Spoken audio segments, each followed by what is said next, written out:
Let's start out this episode on self-esteem with a conundrum you might be facing. As Stephen Dubner said on No Stupid Questions, often you feel like in order to get confident, you have to have achieved things. But then in order to achieve things, often you need to be confident. So then it sets up this circular loop. It's kind of like that idea of needing a job to get experience and needing experience to have a job. The good news is there are ways we can break into this cycle so that instead of things going poorly and feeling worse about ourselves and this downward spiral, instead we can create an upward spiral. And there is a book that I find extremely practical and tangible for this. It's one you may have heard of called The Six Pillars of Self-Esteem by the psychotherapist Nathaniel Branden. It's a classic in the field. It was written in the 90s, but it holds up to this day and is talked about to this day for a reason. Now, in this episode, we're going to talk about what the six pillars are. We're going to talk about some action steps you can take, some of my favorite passages, and then we'll end with a few limitations from the text or footnotes. Welcome to Immersion. I'm your host, Pamela, and here we explore using psychology and philosophy theories to find meaning in the modern world. Let's dive in. Before we get into what those six pillars are, I want to briefly share how this book has impacted me and why I wanted this to be our first episode in our Relationship with Yourself series. I read this book a couple months ago, and I noticed immediately things started shifting in my life. I just refused to do things that didn't make me feel good, that were optional. If someone was talking at me and had no interest in anything that I had to say, I realized I don't have to stand here and nod politely and listen to them for 20 minutes. Or another thing I've been working on is a little bit less over-explaining, particularly when meeting someone new and talking about something that I'm worried they might have a negative view about. Trying to get ahead of that negative perception. The point is that there are so many things that we might do that are indicative of low self-esteem, but they also reinforce low self-esteem. And maybe you do some of these things already, but there's other areas of your life where you know if your self-esteem improved, you'd be taking different actions. And that gets us to the main idea of the book and why it's so helpful. The Six Pillars of Self-Esteem is all about action. And there are many steps within this book that we can take that are tangible. Often when we think of confidence, when we think of self-esteem, we feel as though, yeah, that'd be great, but how? But at least as far as self-esteem is concerned, we can start making improvements in this area very quickly with specific actions. So let's jump into what those are right after we define what self-esteem is. Self-esteem, Branden says, is the reputation we acquire with ourselves. Branden then more fully defines self-esteem as 1, the confidence in our ability to think, the confidence in our ability to cope with the basic challenges of life, and 2, confidence in our right to be successful and happy, the feeling of being worthy, deserving, entitled to assert our needs and wants, achieve our values, and enjoy the fruits of our efforts.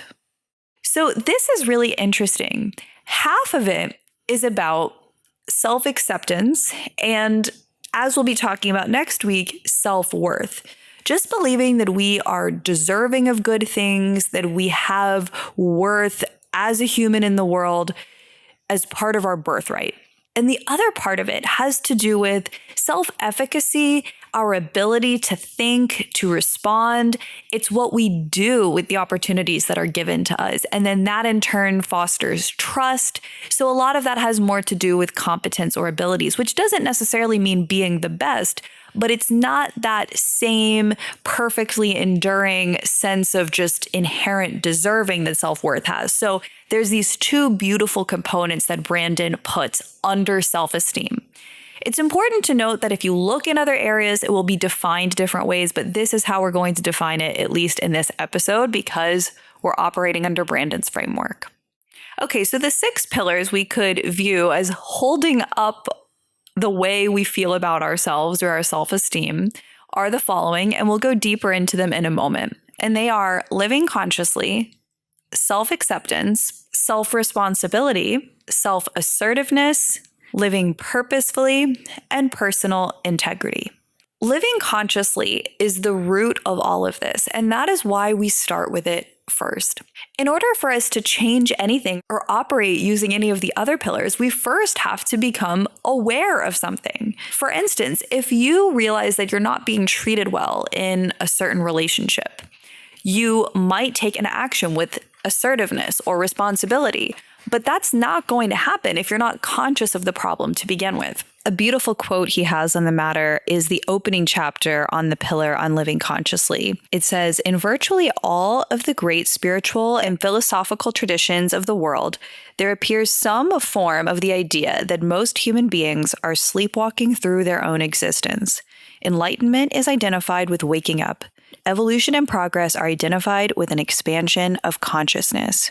So maybe even before we become conscious, there's the awareness of the levels to which we're unconscious, which I think it is safe to assume that if we are struggling with self-esteem, we can improve in this area even if we don't realize it, and have that bit of waking up out of the sleepwalking through life. To build the practice of living more consciously, we're going to discuss in the application step section at the end of this episode what he refers to as sentence completion work, which is a really effective exercise to live more consciously. So we'll come back to this. One sign that we're not living consciously is if there's certain problems in our life that we choose to ignore. We might say something like, "I know that the way I eat is ruining my health, but..." So we're not living in alignment with what we truly think would be best for ourselves. And we're able to sweep these things under the rug because we're choosing to check out and live less consciously. Now, of course, food might not be the best example or relevant for you, but seeing if there's a certain way that you choose to sort of tune out or go into a mental fog or ignore a problem. Because he then goes on to say that consciousness that is not translated into appropriate action is a betrayal of consciousness. And I'm quoting here. "It is the mind invalidating itself. Living consciously means more than seeing and knowing. It means acting on what one sees and knows." So he talks about how if he was unfair or hurtful to his spouse or his child, and he knows he made a mistake, but then he chooses to not make amends about the situation, to kind of pretend like he's still thinking it over when really he knows he needs to apologize. That's an example of not living consciously. So it's not only enough to know something, we also need to act on it. And that's what will help build our self-esteem. And of course, this doesn't mean operating perfectly in every single moment, but it means choosing to not check out of reality.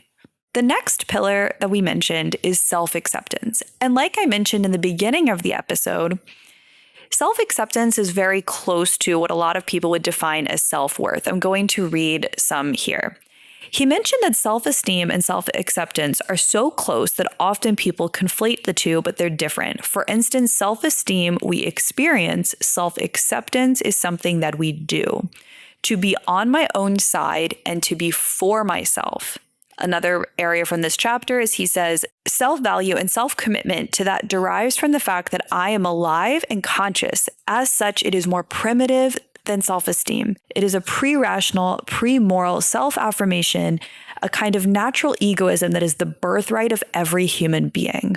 That's really powerful, the natural birthright of every human being. That's why this is more connected to self-worth, what is inherent.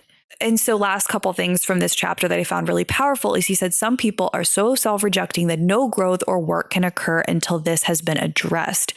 If not, no significant advances can be made.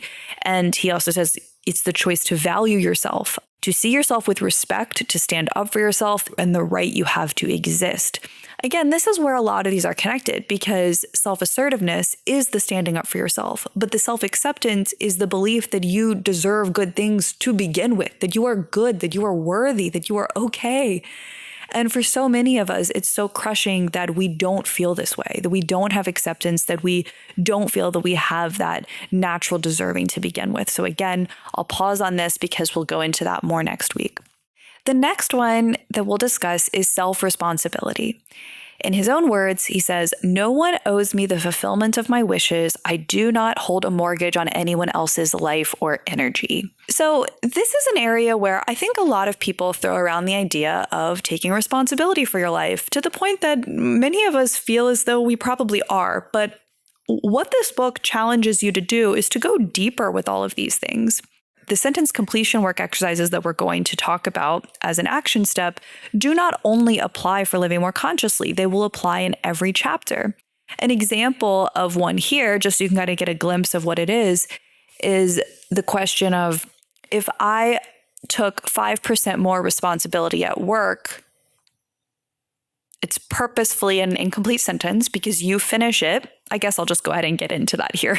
You finish that sentence rapidly, 6 to 10 times. He says you write it out. I would generally just think them. I found that powerful enough because this is something that someone might do in therapy. So I might just kind of like say it out loud to myself as I was listening to the audiobook doing laundry. But you could write it out and you will notice things popping up. Areas you didn't even realize you weren't fully taking responsibility for before. So this is another example where we might feel that we're maximizing in a certain area or we're doing well, and we might not realize how much deeper we can go. The next one is self-assertiveness. I think that people probably struggle the most with this one. Almost everyone I know falls into one of two camps. I think the majority of people do not have enough self-assertiveness. They don't feel comfortable asking for exactly what they want or need, or people overshoot and feel that they need to really stand their ground, often also as a result of not feeling confident that they can simply ask for it or state what they need. An example that I found both simple yet profound was an example from Branden speaking in front of a group of graduate students that were studying psychology. He said that he had everyone raise their hand who believed that they had the right to exist. Everyone raised their hand.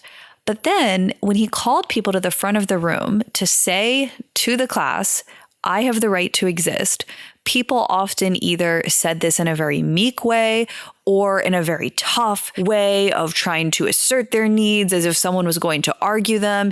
And people did not feel that these people felt deep down that they had a right to exist because they were not saying it confidently. I think often, again, we can say we feel something consciously, but then in subconscious ways, these insecurities leak to the surface and show. And what matters most is not that we look insecure, but that we're feeling insecure. He also goes on to say that it includes meeting the demands of life to strive for mastery. And it's also how you would get something done in an organization, not just having an idea, but being willing to fight for it and to know that your life belongs to you and is not to meet the expectations of others or family members.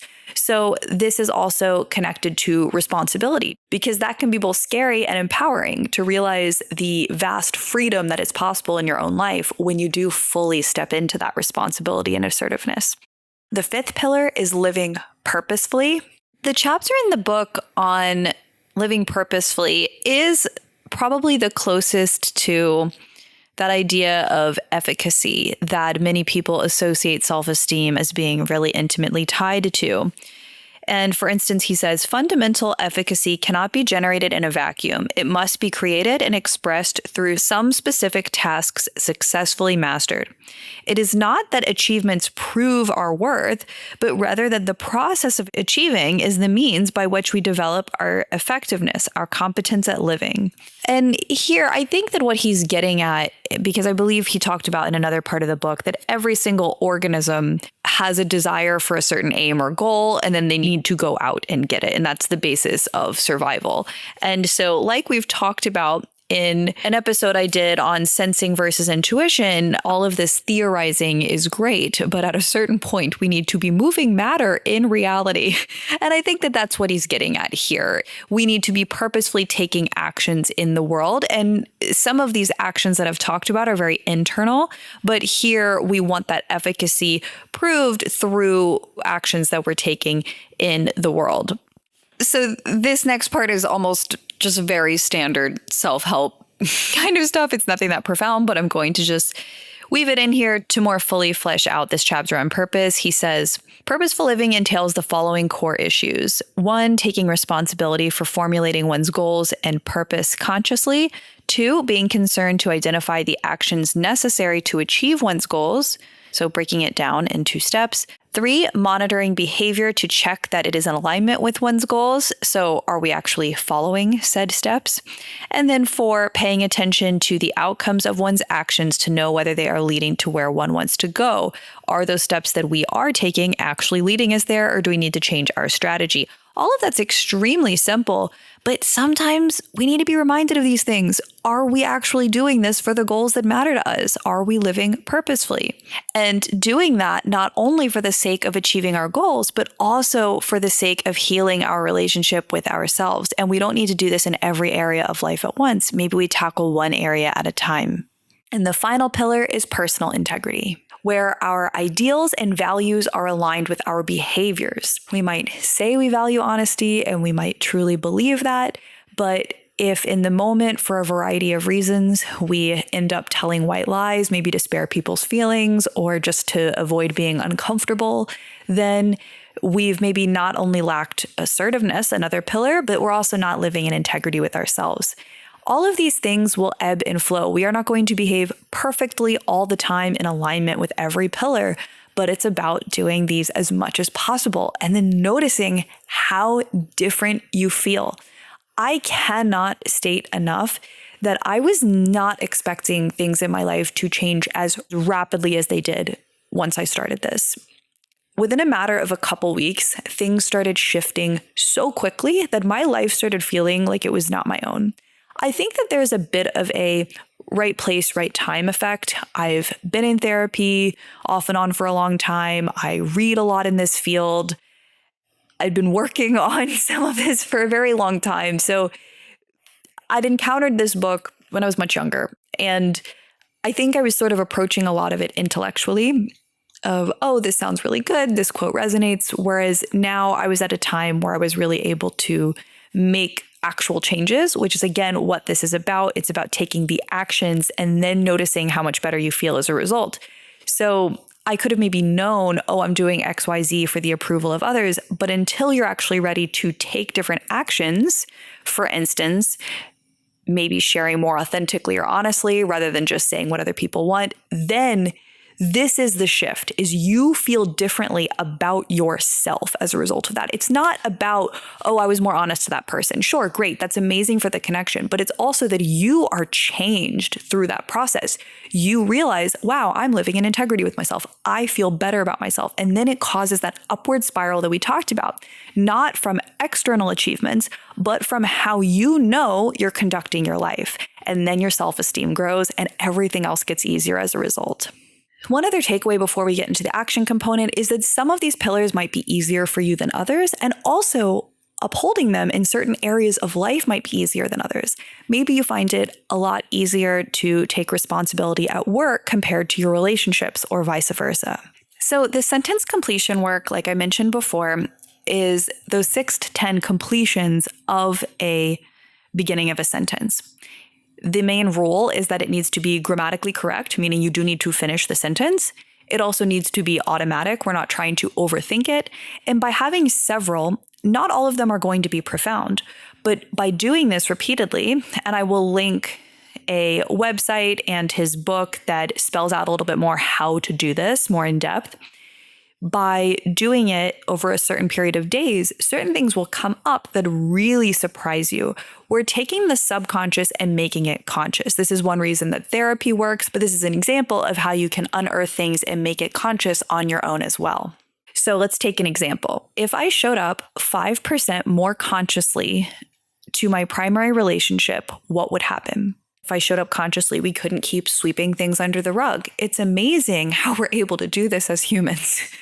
Sometimes for years, because we're not trying to show up unconsciously, we just are. Sometimes it's not the right time where we feel comfortable to look at something directly, or sometimes we just don't even know we're doing it. And then having this exercise to give you a framework to break out of that way of being can be really helpful. And like we talked about last episode, when we take loving actions towards ourselves, we love ourselves more. And when we love ourselves more, we take more loving actions towards ourselves. So this upward spiral is not only in terms of confidence and results, but also in terms of self-love. Now, the reason why sentence completion work is so helpful is because it gives you a more specific framework to utilize these pillars. It's a little too broad to just say, I need to live with more integrity and more responsibility. You could think of these as more direct arrows or lenses to cut to those pillars and create actions around them. I'll give you an example. In the chapter on living with purpose, the author was talking about how he wants to be a generous and kind person, but he more so does this when it comes up in life organically, maybe when it's convenient, when he thinks about it, but he's not consciously thinking, how can I live with more kindness moment to moment in my interactions with people? It was not top of mind for him. So sometimes he would accidentally behave a little carelessly. And someone, I believe it was in a group such as group therapy, gave him a very kind confrontation about this. So this is why the pillars work together, because by living more consciously, pillar 1, he was able to apply his pillar of living more purposefully, because part of living purposefully for him was living in a more kind and generous way. But this also is another form of taking responsibility. So they're all kind of connected, and I don't think it's important which pillar we're working under. They're, again, all different routes to a similar way of being in the world. Because also someone that's living with kindness is probably also living with integrity and living according to their values. So this is where you might even be able to be a little creative with your sentence completion work. For this person, they might ask under that purposeful heading, how can I live with more kindness in my day-to-day? And by having that question top of mind, they will think to do it more frequently. And there are other types of exercises in the book. Most of them are sentence completion exercises, but there are others. We'll go into one of those in a moment. But by the way, if you plan to read this book, I found the abridged version fantastic. I have the print copy of the full-length version, but I ended up listening to the whole audiobook abridged version in preparation for this and found it extremely well distilled. So I think that if you want something that's just a few hours, you could definitely do that instead. Another exercise that was in the chapter on acceptance, I found very unexpectedly powerful. It has to do with accepting our bodies. He recommended standing, he said ideally naked, but doesn't have to be, in front of a full-length mirror and practicing accepting yourself instead of rejecting yourself, criticizing yourself, seeking to change yourself. Of course, there might be things that we choose to change about ourselves, but this should be after accepting what is.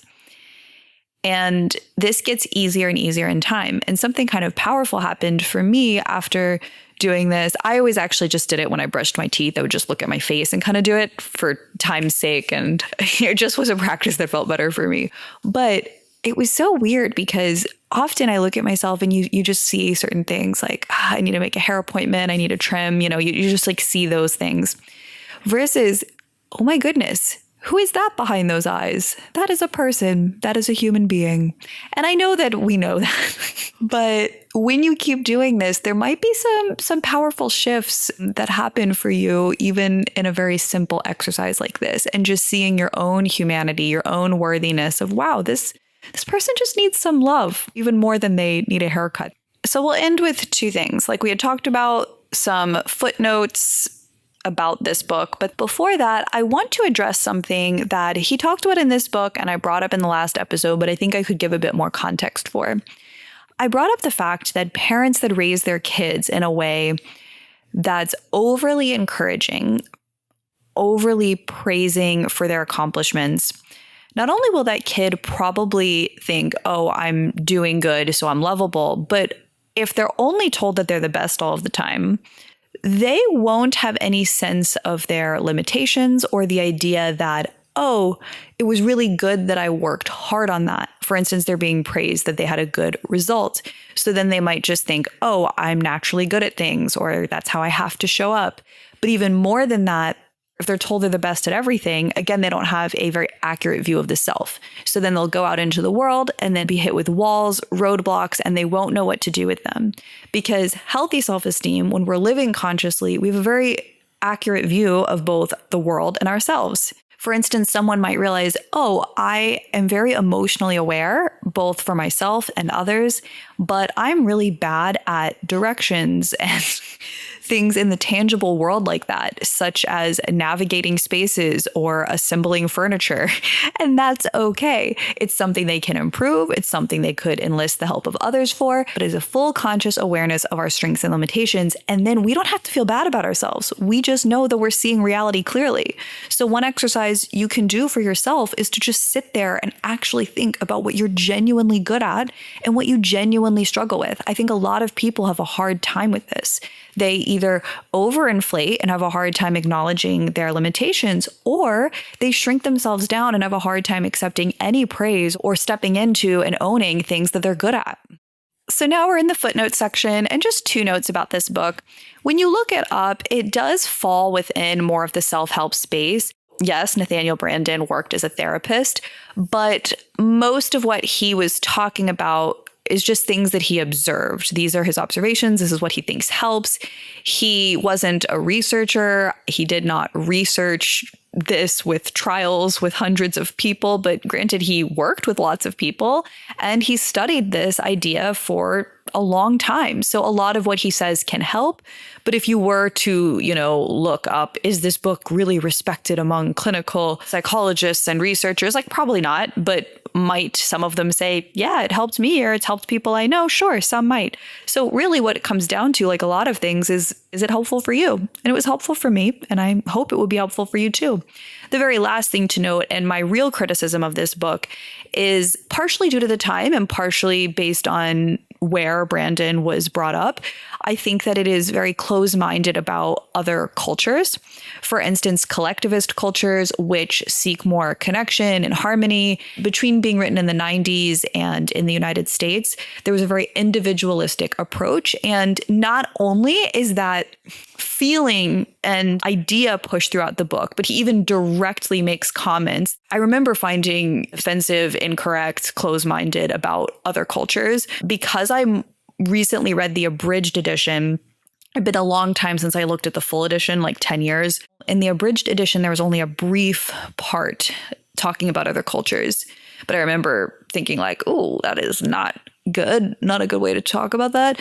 So yeah, but it was very short, and he just basically talked about collectivist cultures, sort of implying that people need to like move beyond that way of thinking and get to more individualistic ways of thinking. But I think that that is not accurate, and we can incorporate many different ways of being. In fact, I think as we evolve as humanity long term, we're actually going to move towards more like interconnected ways of being, where we know how to both value the individual but also value the needs of the collective. So I think that there is room to be done there, and where we were in the 90s is definitely not there yet.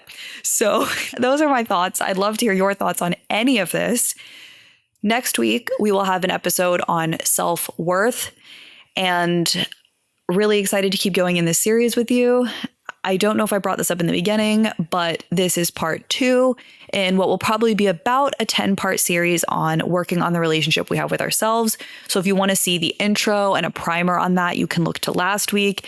Subscribe or follow the show on YouTube, Apple, Spotify, or other players wherever you are listening to be able to get updates for other episodes in this series.